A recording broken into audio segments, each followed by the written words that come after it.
Yes, since the expose titled Train Terror Attack and the demands being made, it has emerged, it is now known to all that the President of Nigeria, Commander-in-Chief of Nigeria's Armed Forces, is complicit in the terror that had been ravaging Nigeria since about 2011, when Fulani were procured from everywhere, El-Rufai being the interface. El-Rufai himself told us how he went to 14 different countries to get them, and now they've done their own part of delivering the power that the Fulani wanted in Nigeria by brigandage, and they're now demanding that the land promised them, the land of all of us, the land of the indigenous nationalities, from where they entered to Boni, to Badagry. That's what they're demanding should be handed over to them. Of course, it's no longer possible to do that. All the attempts by Ruga, by amendment, all of the things they tried to do to deliver to them didn't work. Particularly this last amendment that was disguised as local government autonomy. If that amendment went through, it would have been the point of delivery of our lands to these murderous invaders. And so, a lot of concerns, a lot of questions, a lot of inquiries, are streaming in from very high levels of places, including the international circuit, diplomats, countries that have stakes in Nigeria, even concern for what will happen should Nigeria snap. Inquiries are coming. If this is the case, what is the moral justification, like the king of a town being discovered, being found out to be the proprietor of the robbery gang terrorizing the town? What would be the moral justification for allowing such a king to carry on? What else would the king be discussing about agriculture, or about economy, or about other things when the security is compromised? That's the situation we're in, and I would think it's a legitimate question coming from the quarters. They're coming from all over Nigeria and far beyond. That now that we know that our president is the one at the center of what we are, struggling with, are we to wait for another 1 year? What will be the basis of waiting for another 1 year? What will be the basis for waiting for another 1 year to election in 2023 before we begin to think of what to do with the situation? And so that legitimate question, begins to find an answer in the 5-point proposition of NINAS, the December 16th, 2020 Constitutional Force Majeure Proclamation, the 5 points of proposition in which we raised a union dispute and insist that the government of the federation, as represented by the government of the federation, must now acknowledge the union dispute, the constitutional grievances, for which the constituents are saying we cannot proceed on the basis of this constitution. We propose also that a commitment, a firm commitment, an express commitment for winding up the operation of this illicit constitution, like South Africa did with apartheid, in 1990 or from 1990.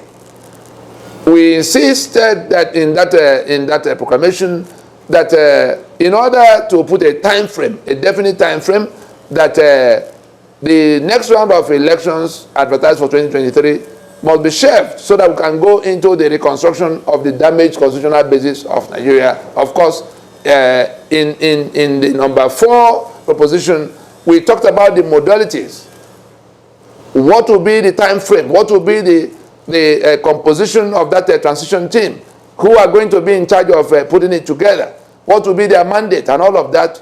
Item 4 of that, let those who have not, particularly read the Constitutional Force Majeure Proclamation go to at least those 5 points so we can see exactly what needs to be done and how it will be done, because it's all spelled out there. So that people don't begin to say, oh, we don't know how to do it, or begin to turn things upside down and put in the hands of wrong people to come to do. Finally, that a time-bound transition will have to be announced after all of those modalities have been discussed by the appropriate people as indicated. And so, against the backdrop of our proposition that we should shelve the journey to election and put in place a transitioning mechanism that will rework, the constitutional arrangements for the union, fresh constitutional protocols that will be anchored on the self-determination imperative for the constituent components, because the Nigeria of today, defined by the 1999 Constitution, is no longer the project of all of those you are calling Nigerians. Yoruba are fed up, Ijo fed up, Igbo fed up, Middle Belt fed up, and that constitution that has their signature as the authorization for their damnation is what we've defeated that constitution. So there's really no union. Technically, there's no union in place right now. It's just out of goodwill, out of the desire to avoid anarchy, that people are still carrying on. But those who ought to be listening, sitting in Abuja, especially the ones from the part that are being slaughtered in the South and Middle Belt by this other part, we are saying that we must find the courage to deal with the situation as it is. We can't continue the pretense that nothing is going on. We cannot continue the pretense that all is well. We cannot continue the pretense that that the economy is being built or that agriculture will get better. No, there's nothing of interest. There's nothing this government that is complicit in the terror that is upstaging every other thing. It is that terror that has brought the collapse of the Naira to where it is that Nigeria has become the poverty capital. People can no longer go to the farms and do their regular things. Everywhere in Nigeria is just rumbling with one catastrophe or the other, with one crisis or the other. And the system is shutting down. The university teachers are on strike. The labor movement planning their own strike. The airlines can no longer function. Everything is shut down. And so we say, what is the basis for waiting for 1 year to go to another election? Election to do what? Under this constitution? And so we begin to seek answers to the suggestions, to the propositions that are coming about how we must now act on the situation. There's no moral justification. There's no moral basis for this president and to carry on as if his 4 years is sacrosanct. Jega, the one that conducted the election in 2015, already confessed that Jonathan did not lose the election. And that begins to bring us to some of the answers that we should be looking for. We also have been seeing in the media all this talk about how Jonathan can become a candidate of APC and all of that. We have listened and we have followed very keenly. And it is beginning to, the suggestions are coming.